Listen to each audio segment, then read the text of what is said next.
Hello friends, मैं हूं शुभम शुक्ला और आप सभी का स्वागत करता हूं हमारे YouTube channel Shubham GS online classes में। देखिए, हम लोगों ने मैंने पिछली वीडियो में सुप्रीम कोर्ट की शक्तियां और क्षेत्राधिकार तक का बताया था। 7 शक्तियां मैंने बताई थी सुप्रीम कोर्ट की, ठीक है। उसी 7 शक्तियों को हम लोग आज एक्सप्लेन कर रहा हूं, अपन डिटेल में पढ़ेंगे, तो ठीक है। तो ये जो 3 प्रकार की शक्तियां हैं उसको मैं इस वीडियो में कवर कर रहा हूं। बाकी जो 3-4 प्रकार की शक्तियां हैं वो मैं नेक्स्ट वीडियो में कवर करूंगा। तो ये शक्तियां जो हैं वो अक्सर पूछे जाते हैं एग्जाम में, हमेशा पूछे जाते हैं। ये बहुत इंपॉर्टेंट टॉपिक है, इसको आप अच्छे से समझिएगा और अच्छे से नोट करके रखिएगा कॉपी में, ठीक है। तो मैं शॉर्ट में लिखा हूँ, आप लोगों को मैं डिटेल में मैं जो बोलूँगा उसको नोट करना है, ठीक है। तो आज का वीडियो हम लोग स्टार्ट करते हैं। अगर वीडियो पसंद आए तो वीडियो को लाइक कीजिए, चैनल को सब्सक्राइब कीजिए, ज़्यादा से ज़्यादा शेयर कीजिए, ठीक। तो आज का वीडियो हम लोग स्टार्ट करते हैं। तो देखिए, मैंने शक्ति और क्षेत्राधिकार बताए थे सुप्रीम कोर्ट के 7 प्रकार के कल पिछले वीडियो में।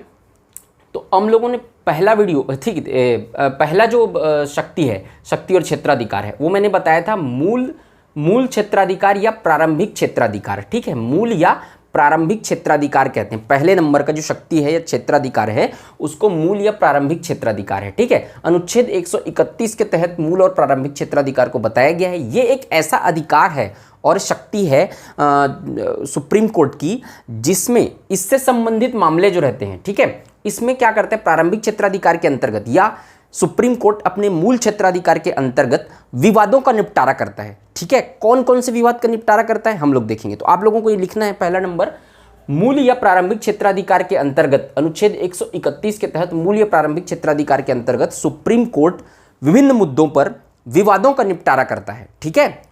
कौन कौन से विवाद? 3 तरीके के विवाद, और इस तरीके के विवादों को केवल सुप्रीम कोर्ट सुनवाई कर सकता है, ठीक है। प्रारंभिक क्षेत्राधिकार के अंतर्गत जो जो विवाद आते हैं उनको केवल सुप्रीम कोर्ट सुनवाई कर सकता है, कोई भी हाई कोर्ट या कोई भी डिस्ट्रिक्ट कोर्ट सुनवाई नहीं कर सकता, ठीक। तो इस तरीके के विवाद के लिए आप डायरेक्ट सुप्रीम कोर्ट ही सुनवाई करेगा इसका। तो याद रखिए कौन कौन से विवाद। पहला नंबर, केंद्र सरकार और एक या एक से अधिक राज्यों के मध्य विवाद, ठीक है। केंद्र सरकार या एक से अधिक राज्यों के मध्य विवाद का निपटारा सुप्रीम कोर्ट करेगा। नंबर 2, केंद्र सरकार या एक से अधिक राज्य, यहां पर राज्य लिखा हूं, इसका मतलब राज्य या राज्यों का समूह। एक राज्य भी हो सकता है, 2, 3, 4, 5, कितने भी राज्य हो सकते हैं। मतलब केंद्र सरकार के साथ मिलकर राज्य, ठीक है, राज्य या राज्यों का समूह, केंद्र सरकार प्लस एक या एक से अधिक राज्यों का समूह, और एक या एक से अधिक राज्यों के मध्य विवाद। मतलब यहां पर सेंट्रल गवर्नमेंट है प्लस उसके साथ मान लो जाए मध्य प्रदेश और छत्तीसगढ़ दोनों हैं, वर्सेस फिर हरियाणा, कर्नाटक, आंध्र प्रदेश, तेलंगाना, ये लोग एक साइड हैं। और ये एक साइड कौन है? एक तो सेंट्रल गवर्नमेंट है, केंद्र सरकार खुद, मोदी सरकार, प्लस मध्य प्रदेश और छत्तीसगढ़, ये 3 लोग एक साथ हैं। और उसके विपक्ष में कौन है? हाई कोर्ट, हरियाणा, कर्नाटक, आंध्र प्रदेश, तमिलनाडु, ये 4 राज्य हैं। तो इन दोनों के मध्य जो विवाद होगा उसका निपटारा भी कौन करेगा? सुप्रीम कोर्ट करेगा। इसका मतलब समझ गए आप लोग? ये सेकंड पॉइंट का मतलब, केंद्र सरकार और एक या एक से अधिक राज्य एक साइड, और दूसरे साइड कौन हो विपक्ष में? एक या एक से अधिक राज्य। तो उनके मध्य जो विवाद होगा उसका निपटारा कौन करेगा? सुप्रीम कोर्ट करेगा।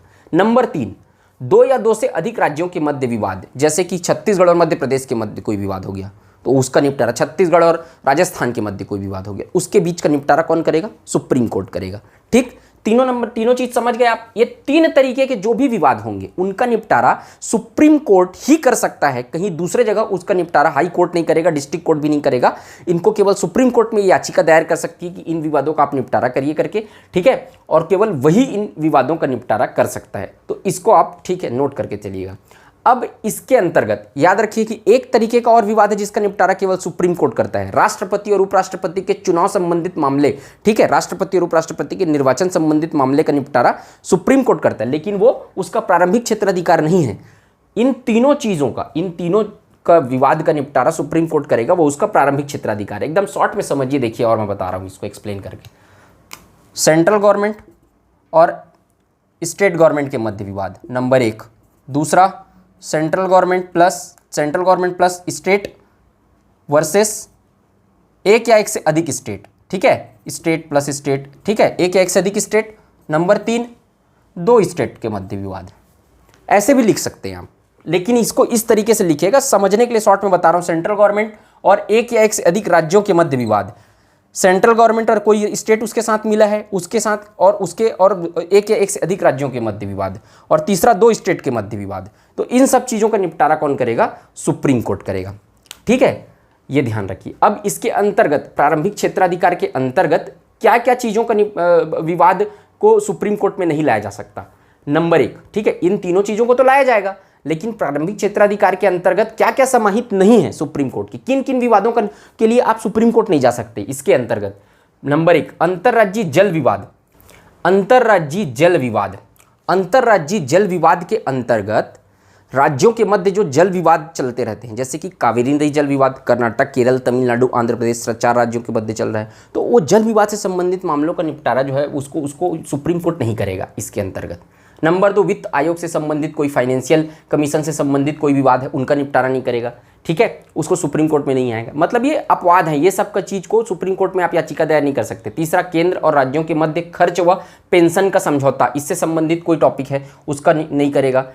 नंबर 4, केंद्र के खिलाफ राज्य के नुकसान की भरपाई। ठीक है, देखिए राज्य में कोई भूकंप आया है, अब केंद्र सरकार ने, राज्य सरकार ने ज़्यादा पैसे का मांग किया, केंद्र सरकार ने उतना पैसा नहीं दिया, तो अब उसको आप लेके सुप्रीम कोर्ट नहीं जाएंगे, इसके अतिरिक्त प्रारंभिक क्षेत्राधिकार के अंतर्गत नहीं आता। 5वां, केंद्र और राज्य के मध्य वाणिज्यिक प्रकृति वाला साधारण प्रश्न। ठीक है, वाणिज्यिक प्रकृति वाला कोई प्रश्न हो तब। या 6वां, कोई विवाद जो किसी पूर्व संवैधानिक संधि समझौता को लेकर उत्पन्न हुआ है।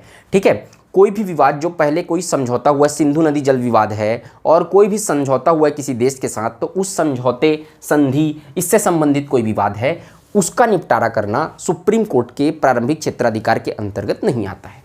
ठीक, तो इसको आप नोट करते चलिएगा। हो सकता है इसमें क्या होता है कि ऑप्शन जो कथन कारण वाला क्वेश्चन रहता है, या जो 4-5 पॉइंट जिसमें दिए रहता है, इनमें से कौन सा सही नहीं है, इसको एक दे दिया, अगर इसको दे दिया, इन तीनों को दे दिया, और चौथा ऑप्शन इनमें से कोई एक दे दिया, तो कौन सा सही नहीं है, तो फिर इनमें से आपको चूज करना पड़ेगा। तो आप इसको अच्छे से नोट करके चलिए, ठीक है, कि ये जो है वो प्रारंभिक क्षेत्राधिकार के अंतर्गत नहीं आते हैं।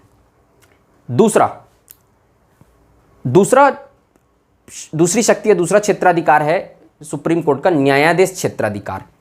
ठीक है, न्यायाधीश क्षेत्राधिकार, या इसी को कहते हैं रिट अधिकारिता भी कहते हैं। ठीक है, क्या कहते हैं इसको? रिट अधिकारिता भी कहते हैं। तो न्यायाधीश क्षेत्राधिकार या, ठीक है, न्यायाधीश क्षेत्राधिकार या रिट अधिकारिता के अंतर्गत सुप्रीम कोर्ट रिट के माध्यम से, ठीक है, 5 प्रकार के रिट होते हैं, रिट के माध्यम से जनता के मौलिक अधिकारों की रक्षा करता है। ठीक है, पहला पॉइंट क्या लिखेंगे आप? न्यायाधीश क्षेत्राधिकार के अंतर्गत सुप्रीम कोर्ट जनता रिट जारी करके, है ना, रिट के माध्यम से, ठीक है, रिट के माध्यम से जनता के मौलिक अधिकारों की रक्षा करता है। मैंने क्या बताया था? पब्लिक के मौलिक अधिकार का रक्षक कौन है? सुप्रीम कोर्ट है। ठीक है, पब्लिक के मौलिक अधिकार का गारंटर कौन है? गारंटी कौन लेता है? सुप्रीम कोर्ट लेता है। तो सुप्रीम कोर्ट मौलिक अधिकार की रक्षा कैसे करता है? रिट के माध्यम से करता है। 5 प्रकार के रिट होते हैं, आर्टिकल 32 में बताया गया है रिट को। तो जब मैं आर्टिकल 32 पढ़ाऊंगा तब मैं आपको रिट के बारे में डिटेल पढ़ाऊंगा, इसके बारे में काफ़ी डिटेल में पढ़ना है हमको, लेकिन अभी मैं आपको रिट के बारे में नहीं बताऊंगा, अभी हम लोग सुप्रीम कोर्ट पढ़ रहे हैं। तो आप ये ध्यान रखिए कि रिट होता है, 5 प्रकार का रिट होता है। बंदी, प्रत्यक्षीकरण, परमादेश, प्रतिषेध, उत्प्रेषण और अधिकार परीक्षा। आर्टिकल 32 में ये रिट दिए गए हैं। ये जो रिट हैं वो मैं डिटेल में बताऊंगा। इस रिट जारी करने के माध्यम से क्या करता है सुप्रीम कोर्ट जो रहता है वो जनता के मौलिक अधिकारों की रक्षा करता है। तो रिट क्षेत्राधिकार में, न्यायाधीश क्षेत्राधिकार में यही आएगा। इन रिट के माध्यम से सुप्रीम कोर्ट क्या करता है? जनता के मौलिक अधिकार की रक्षा करता है। हाई कोर्ट के पास भी ये रिट होते हैं। ठीक है, जब मैं हाई कोर्ट बताऊंगा तो भी इसमें बताऊंगा। सुप्रीम कोर्ट के अतिरिक्त हाई कोर्ट के पास भी ये रिट होते हैं, लेकिन सुप्रीम कोर्ट केवल मौलिक अधिकारों के परिप्रेक्ष्य में इस रिट को जारी कर सकता है, लेकिन हाई कोर्ट के पास, ठीक है, हाई कोर्ट के पास रिट से संबंधित न्याय क्षेत्र ज़्यादा होता है। रिट से संबंधित, है ना, सुप्रीम कोर्ट तो केवल मौलिक अधिकारों के संबंध में रिट जारी कर सकता है, लेकिन हाई कोर्ट मौलिक अधिकार के अतिरिक्त भी रिट जारी कर सकता है अन्य चीज़ों के लिए। ठीक है, तो रिट के मामले में हाई कोर्ट का जो क्षेत्राधिकार रहता है वो अधिक होता है। हाई कोर्ट का पावर रिट के मामले में अधिक है सुप्रीम कोर्ट के कंपैरिजन में। ठीक है, तो ये होता है न्यायाधीश क्षेत्राधिकार। अनुच्छेद 32 के तहत रिट जारी करके सुप्रीम कोर्ट इस क्षेत्राधिकार के अंतर्गत क्या करता है? मौलिक अधिकारों की रक्षा करता है। अनुच्छेद 139 में यह बोला गया है कि संसद चाहे तो रिट का विस्तार कर सकती है। सुप्रीम कोर्ट के अभी वर्तमान में क्या पोजीशन है कि सुप्रीम कोर्ट केवल मौलिक अधिकारों से संबंधित रिट जारी करके लोगों की मौलिक अधिकारों की रक्षा कर सकता है, मौलिक अधिकार से संबंधित रिट जारी करके। तो इस रिट के क्षेत्राधिकार को कल के डेट में संसद चाहे तो कानून बना के ये भी बोल सकता है कि मौलिक अधिकार के अलावा भी सुप्रीम कोर्ट रिट जारी कर सकता है, इस तरीके का बोल सकता है। या रिट के क्षेत्राधिकार को अनुच्छेद 139 में बोला गया कि संसद चाहे तो रिट का विस्तार कर सकता है, रिट के अधिकार का या क्षेत्राधिकार का विस्तार भी कर सकता है, ये भी बोला गया है। तो न्यायाधीश क्षेत्राधिकार के अंतर्गत क्या करता है, सुप्रीम कोर्ट रिट जारी करके जनता के मौलिक अधिकारों की रक्षा करता है। ठीक, समझ गए आप लोग। तीसरा है अपीलीय क्षेत्राधिकार। अपीलीय क्षेत्राधिकार के अंतर्गत देखिए क्या आता है। 3 प्रकार के कोर्ट हैं। डिस्ट्रिक्ट कोर्ट, इसके ऊपर कौन है, हाई कोर्ट, इसके ऊपर कौन है, सुप्रीम कोर्ट। तो डिस्ट्रिक्ट कोर्ट में आप सबसे पहले आपका भी देखिए, सबसे पहले सत्र न्यायालय जो होता है वहां पे आपका आप जिस क्षेत्र में रहते हैं, आपने उस क्षेत्र में कोई अपराध किया है तो सत्र न्यायालय में उसका कंप्लेन जाएगा। उसके बाद सत्र न्यायालय के खिलाफ, सत्र न्यायालय में कोई डिसीजन दिया, आपको 5 साल की सजा दे दी, तो उसके खिलाफ आप क्या कर सकते हैं, हाई कोर्ट में अपील कर सकते हैं। हाई कोर्ट ने आपको फिर से 5 साल की सजा दे दी, तो उसके खिलाफ आप कहां जा सकते हैं, सुप्रीम कोर्ट जा सकते हैं। यह प्रोसेस होता है, नीचे से आप ऊपर जाएंगे। डायरेक्ट सुप्रीम कोर्ट में कोई चीज नहीं होगा, मौलिक अधिकार से संबंधित है तो आप डायरेक्ट सुप्रीम कोर्ट जा सकते हैं। लेकिन अन्य कोई चीज है, आपराधिक मामला है, दीवानी मामला है, पैसे संबंधित, वित्त से संबंधित कोई मामला है, तो नीचे से आपको ऊपर जाना पड़ता है। ठीक, तो आप देखिए ये अपील कर सकते हैं ना, डिस्ट्रिक्ट कोर्ट का अपील हाई कोर्ट के पास, हाई कोर्ट का अपील सुप्रीम कोर्ट के पास। तो अपीलीय क्षेत्राधिकार के अंतर्गत वही अधिकार आता है कि आप अपील करके, ठीक है, अपने खिलाफ, अपने आपको कोई सजा हुई है तो किसी भी मामले में आप सुप्रीम कोर्ट के पास अपील कर सकते हैं। तो वही अधिकार सुप्रीम कोर्ट के अपीली अधिकार के अंतर्गत आता है। अनुच्छेद 132 के तहत अपीली अधिकार आता है। अब किन किन मामलों में आप अपील कर सकते हैं सुप्रीम कोर्ट से, उनको इसमें बताया गया है। पहला, संवैधानिक मामले। संवैधानिक मामले में अपील कर सकते हैं। संवैधानिक मामले का मतलब क्या होता है, मैंने क्या बताया था, सुप्रीम कोर्ट संविधान का व्याख्याकार है।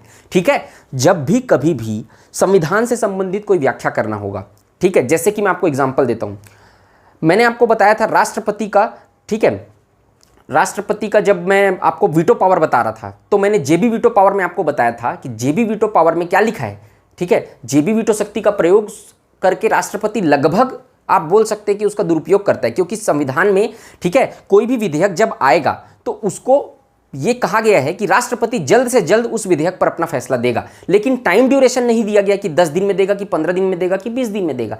इसलिए उसका फायदा उठाकर राष्ट्रपति क्या करता है, टाइम ड्यूरेशन तो है नहीं, इसलिए उसको रोक कर रख लेता है, पर्टिकुलर रोक के रख लेता है, कभी भी देगा, उसका मर्जी।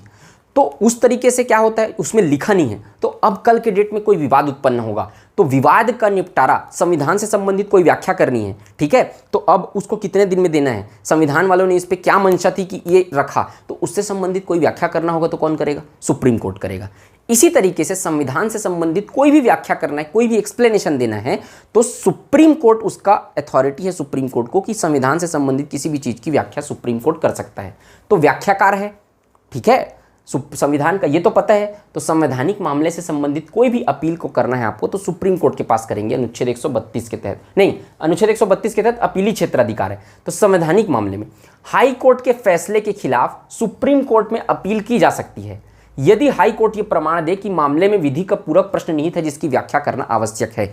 देखिए, हाई कोर्ट के निर्णय के खिलाफ आप सुप्रीम कोर्ट में अपील कर सकते हैं संवैधानिक मामले में, जिसमें हाई कोर्ट ये बोले कि कोई ऐसा प्रश्न निहित है, कोई ऐसा तथ्य निहित है जिसकी व्याख्या करना सुप्रीम कोर्ट को जरूरी है। ठीक है, मैं क्या बोल रहा हूं, सुप्रीम कोर्ट एकमात्र व्याख्याकार है संविधान का। तो हाई कोर्ट के पास कोई ऐसा चीज आया जिसमें हाई कोर्ट को यह लगा कि इसमें संविधान की व्याख्या करना जरूरी है, तो वो क्या करेगा, उसको आपको बोलेगा, अब एक प्रमाण पत्र देगा आपको लिख के कि इसमें कोई ऐसा प्रश्न छुपा है, कोई ऐसा टॉपिक छुपा है, कोई ऐसा तथ्य छुपा है जिसकी व्याख्या करना सुप्रीम कोर्ट को जरूरी है। ऐसा करके प्रमाणित करके वो देगा और आप उसके बाद सुप्रीम कोर्ट में जाके उसको सुप्रीम कोर्ट में अपील करेंगे, सुप्रीम कोर्ट उसकी व्याख्या करेगा। तो यही लिखा हुआ है, हाई कोर्ट प्रमाण दे, उसका प्रमाण पत्र संलग्न होगा हाई कोर्ट का कि किसी मामले में विधि का पूरक प्रश्न, विधि मतलब कानून, मतलब संविधान का कोई प्रश्न निहित है, कोई तथ्य निहित है, कोई टॉपिक निहित है जिसकी व्याख्या आवश्यक है, जिसका एक्सप्लेनेशन आवश्यक है, ऐसा हाई कोर्ट प्रमाणित करे तो आप फिर सुप्रीम कोर्ट में जो याचिका दायर करेंगे, अपील करेंगे और सुप्रीम कोर्ट उसकी सुनवाई करेगा। तो अब संवैधानिक मामले के अंतर्गत यही चीजें आती है। ठीक। दूसरा, दीवानी मामले। दीवानी मामले में क्या क्या चीज आते हैं? पैसा से संबंधित, धन से संबंधित, पैसे से संबंधित, पहला जमीन से संबंधित कोई विवाद है, पैसे से संबंधित कोई विवाद है, तो वो क्या क्या है, दीवानी मामले के अंतर्गत आता है। मैंने पहले भी बताया था। तो दीवानी मामले से संबंधित कैसे अपील कर सकते हैं? जब उसमें विधि का सारवान प्रश्न निहित हो। देखिए, विधि का सारवान प्रश्न क्या होता है? वही कानून से संबंधित या संबंधित संविधान से संबंधित कोई व्याख्या करना हो तो उसी को विधि, संवैधानिक भाषा, देखिए संवैधानिक कॉन्स्टिट्यूशनल लैंग्वेज अलग होता है। अब मैं आपको डायरेक्ट ये भी बता सकता था, इसको न बता के, इसको न लिख के आप कॉपी में ये भी नोट कर सकते हैं डायरेक्ट कि संविधान के संबंधित कोई मामले हैं उनको सुप्रीम कोर्ट सुनेगा, लेकिन अब कहीं आपको ऑप्शन में दे दिया विधि का सारवान प्रश्न, तो अब ये शब्द को ही देख के डर जाएंगे वहाँ पे और सवाल नहीं बनेगा। इसलिए समझिए जो मैं आसान भाषा में समझा रहा हूँ। अगर आपको लगता है कि मैं आसान भाषा में चीज़ समझा रहा हूँ वहाँ पर नोट कर रहे हैं तो नीचे नोट डाल के अपने लैंग्वेज में उसको लिख लीजिए, लेकिन जो कॉन्स्टिट्यूशन लैंग्वेज है उसको आपको कॉपी में नोट डाउन करते चलना है, क्योंकि जो संविधान वो देगा क्वेश्चन में वो इसी को देगा। वो इतना आसान शब्दों में ये नहीं लिखेगा कि संविधान से संबंधित कोई चीज़ छुपा हो उसको आप सुप्रीम कोर्ट अपील की जा सकती है, ऐसा नहीं देगा। वो आसान लैंग्वेज में नहीं देगा, वो देगा तो यही देगा, विधि का सारवान प्रश्न निहित हो किसी विषय पर। तो विधि का सारवान प्रश्न का मतलब आप समझ जाइएगा कि विधि का सारवान प्रश्न का मतलब संवैधानिक मामले, कोई ऐसे तथ्य, कोई ऐसा टॉपिक जिसमें संविधान की व्याख्या करना जरूरी है, वह ऐसा कोई प्रश्न छुपा हो तो उसको क्या कर सकते हैं, सुप्रीम कोर्ट के, है ना, दीवानी मामले में, ठीक है, वित्त से संबंधित मामला है ना, और जमीन से संबंधित मामला है जिसमें विधि का कोई सारवान प्रश्न छुपा हो, तो फिर हाई कोर्ट उसमें प्रमाणित करके देगा और सुप्रीम कोर्ट उसकी सुनवाई करेगा। नंबर 2, प्रश्न सामान्य महत्व का हो, कोई जनरल इंपॉर्टेंस का हो, ठीक है, कोई सामान्य महत्व का, कोई जनरल पर्पस कोई क्वेश्चन हो, ठीक है, कोई जनरल सामान्य मुद्दों से संबंधित कोई विषय हो, कोई भी विषय हो जो जमीन से संबंधित है, वित्त से संबंधित है, तो उसके संबंध में आपको हाई कोर्ट का डिसीजन सही नहीं लग रहा है ना, लग रहा है आपको हाई कोर्ट ने कोई अन्याय किया है आपके साथ, तो आप सुप्रीम कोर्ट में अपील कर सकते हैं, वही लिखा हुआ है। नंबर 3, हाई कोर्ट ये प्रमाणित करे कि ऐसा कोई प्रश्न छुपा है जिसका निर्णय सुप्रीम कोर्ट को देना आवश्यक है, ठीक है, उसमें कोई ऐसा कोई टॉपिक है, वो ऐसा कोई विषय है जिसका निर्णय सुप्रीम कोर्ट के द्वारा दिया जाना आवश्यक है, तो हाई कोर्ट ये प्रमाणित करे कि वो जो विषय है जिस पे डिसीजन सुनाना है, ठीक है, तो हाई कोर्ट ये प्रमाणित करे कि उपयुक्त विषय पर कोई ऐसा प्रश्न छुपा हुआ है, कोई ऐसा विधि का से संबंधित कोई प्रश्न या कोई भी प्रश्न ऐसा छुपा हुआ है जिसका निर्णय सुप्रीम कोर्ट को देना आवश्यक है, तो उस मामले में हाई कोर्ट ये प्रमाणित करके आपको प्रमाण पत्र संलग्न करके देगा।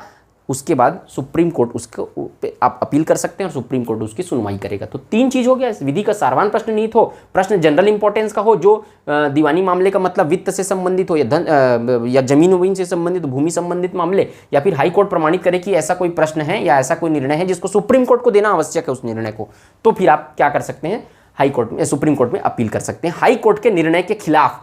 ये कुछ भी चीज मैं बता रहा हूं ना, याद रखिए, ये हाई कोर्ट के फैसले के खिलाफ अपील है। दीवानी मामले में भी ये हाई कोर्ट के फैसले के खिलाफ अपील है, डायरेक्ट सुप्रीम कोर्ट में अपील नहीं, हाई कोर्ट के फैसले के खिलाफ अपील।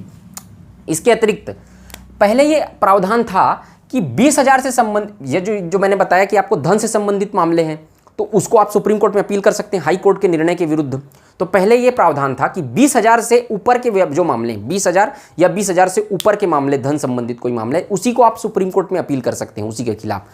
लेकिन अब ये प्रावधान समाप्त कर दिया गया है। अब आप कोई भी, कितने भी अमाउंट का जो ये हो तो वो आप ऊपर में अपील कर सकते हैं, इसको समाप्त कर दिया गया, पहले ये था, ये भी याद रखिए।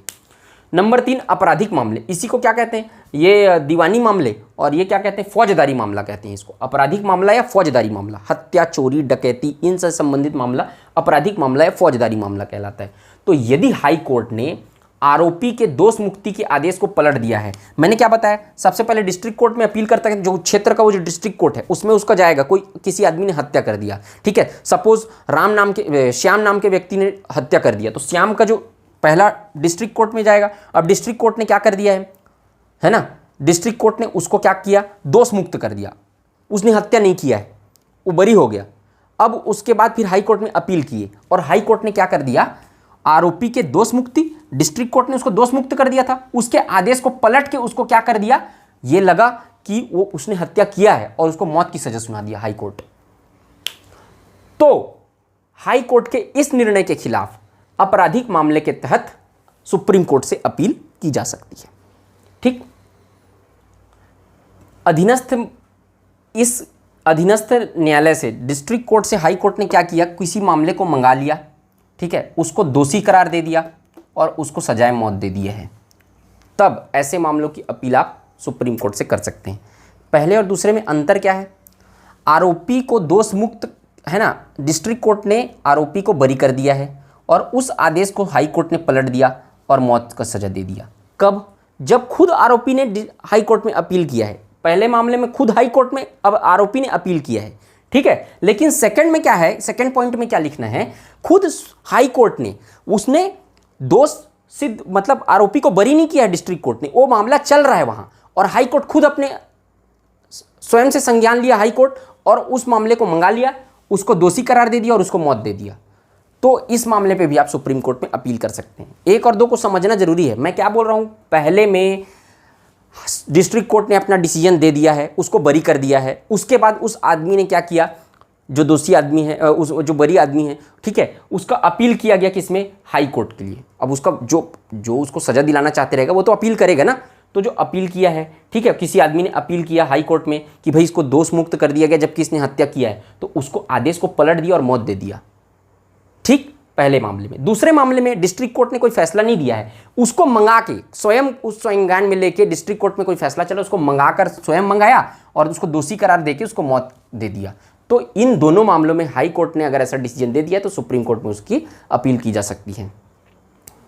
तीसरा, यदि हाई कोर्ट ये प्रमाणित करे, फिर से वही चीज, यदि हाई कोर्ट ये प्रमाणित करे कि इसमें कोई ऐसी चीज छिपी हुई है जिसमें संविधान की व्याख्या करना आवश्यक है, या फिर कोई ऐसा चीज है ना, ऐसा कोई निर्णय है जिसके टॉपिक पे सुप्रीम कोर्ट को निर्णय देना आवश्यक है, डिसीजन सुप्रीम कोर्ट ले सकता है, तो ऐसे मामले पे भी, ऐसे आपराधिक मामलों को भी सुप्रीम कोर्ट के अपीली क्षेत्राधिकार के अंतर्गत आते हैं, ठीक है। देखिए मैं आपको इसको ऐसे याद रखिए, 132 आर्टिकल 132 अपीली क्षेत्राधिकार, ठीक है, सुप्रीम कोर्ट में अपील किया जा सकता है। आर्टिकल 133 के तहत क्या किया जा सकता है, दीवानी मामले, वित्त से संबंधित मामले, भूमि से संबंधित मामलों पर सुप्रीम कोर्ट में अपील किया जा सकता है। और आर्टिकल 134, ठीक है, आपराधिक मामले, हत्या, चोरी, डकैती, इस मामलों में सुप्रीम कोर्ट में अपील किया जा सकता है। तीनों को ऐसे डायरेक्ट याद रखिए आप, 132 में अपीली क्षेत्राधिकार, 33 में दीवानी मामलों से संबंधित अपील, 134 में आपराधिक मामलों से संबंधित अपील। ये 132, 133 है और ये आपराधिक मामलों में 134 है। इसी को आपराधिक मामले को क्या बोलते हैं,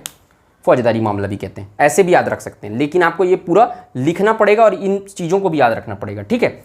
अब देखिए इन तीनों मामले पे किया जा सकता है था, ठीक है, लेकिन 1970 में हाई कोर्ट के, ठीक है, हाई कोर्ट ने क्या किया, 1970 में अपीली क्षेत्राधिकार, अपीली मामले में सुप्रीम कोर्ट जो सुनवाई कर सकता है उसको 1970 में उसके क्षेत्राधिकार को बढ़ा दिया गया, ठीक है। 1970 में क्या, 1970 से पहले केवल 3 मामलों पे ही आप अपील कर सकते थे, 1970 में उसको बढ़ा दिया गया और बढ़ाने के बाद ये भी कहा गया कि 2 प्रावधान इसमें और जोड़े गए कि हाई कोर्ट ने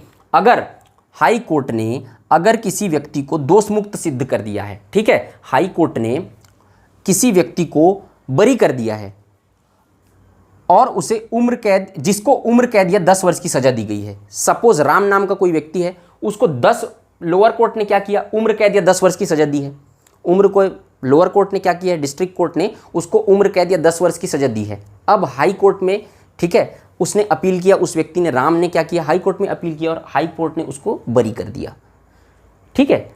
यहाँ पे ये ध्यान रखिएगा कि अपील किसने किया है, जो दोषी है उसने अपील किया है और हाई कोर्ट ने उसको दोष मुक्त कर दिया है। तो ऐसे मामले जिनमें डिस्ट्रिक्ट कोर्ट ने उम्र कैद या 10 वर्ष की सजा दी है और हाई कोर्ट ने उसे दोष मुक्त कर दिया है जब व्यक्ति के द्वारा अपील की गई है, तो ऐसे मामले को सुप्रीम कोर्ट में याचिका दायर करके अपील किया जा सकता है सुप्रीम कोर्ट में ऐसे मामले में। नंबर 2, अधीनस्थ न्यायालय से, ठीक है, अधीनस्थ न्यायालय ने उम्र कैद या 10 वर्ष की सजा दी है और उसको हाई कोर्ट ने स्वयं से बुला के क्या किया है, पलट दिया है, इसको पलट दिया है। अधीनस्थ न्यायालय ने, डिस्ट्रिक्ट कोर्ट ने क्या किया है, किसी आरोपी को उम्र कैद या 10 वर्ष की सजा दी है, ठीक है, और इसको हाई कोर्ट ने स्वयं से मंगाकर क्या किया, उसको पलट दिया, ठीक है।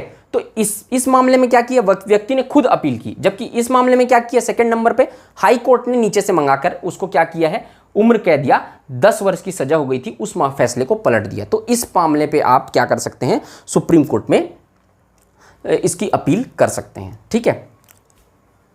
अब चौथा नंबर देखिए, विशेष अनुमति की अपील। विशेष अनुमति की अपील, अनुच्छेद 136 के तहत विशेष अनुमति की अपील, अनुच्छेद 136, ठीक है। जो विषय इन तीनों अपील में शामिल ना हो, ठीक है, अब ये तीनों में जो शामिल ना हो उस पर भी आप क्या कर सकते हैं, विशेष अनुमति की अपील में ये बोला गया है कि ये तीनों विषय पे भी जो इन तीनों में भी जो शामिल नहीं है उसके खिलाफ भी आप उसमें आप अपील कर सकते हैं सुप्रीम कोर्ट में। सुप्रीम कोर्ट किसी भी विषय से जुड़े मामले को शामिल कर सकता है। सुप्रीम कोर्ट अगर चाहे तो अभी सुप्रीम कोर्ट ने ये 3 चीज़ों को शामिल किया कि आप भाई संवैधानिक मामले में, आपराधिक मामले में, ठीक है, और दीवानी मामले में अपील कर सकते हैं। सुप्रीम कोर्ट अगर चाहे तो इसको बढ़ा भी सकता है कि आप अमुक अमुक मामले में भी इस मामले में भी सुप्रीम कोर्ट में अपील कर सकते हैं करके। सुप्रीम कोर्ट जब चाहे तब क्या बोलते हैं, बढ़ा सकता है। इसी को विशेष अनुमति की अपील कहा जाता है। इसके तहत कोर्ट मार्शल के निर्णय के विरुद्ध अपील स्वीकार नहीं किया जा सकता। देखिए, सेना का एक अपना अलग न्यायालय होता है, तो सेना का न्यायालय होता है, तो उस सेना न्यायालय में सेना में कोई गलती करता है तो सेना न्यायालय उसका ये करती है। तो सैन्य न्यायालय के में जो कोर्ट मार्शल होता है उसके निर्णय के विरुद्ध अपील जो रहती है वो सुप्रीम कोर्ट में नहीं की जा सकती, उसका डिसीजन फाइनल होता है, उसमें सुप्रीम कोर्ट में आप अपील नहीं कर सकते। तो ये हो गया आपका पूरी तरीके से प्रारंभिक क्षेत्राधिकार, दूसरा न्यायाधीश क्षेत्राधिकार, अपीली क्षेत्राधिकार। 3-4 प्रकार के अधिकार और बचे हैं, उसको हम लोग नेक्स्ट वीडियो में देखेंगे, तो आप इसका स्क्रीनशॉट ले लीजिए।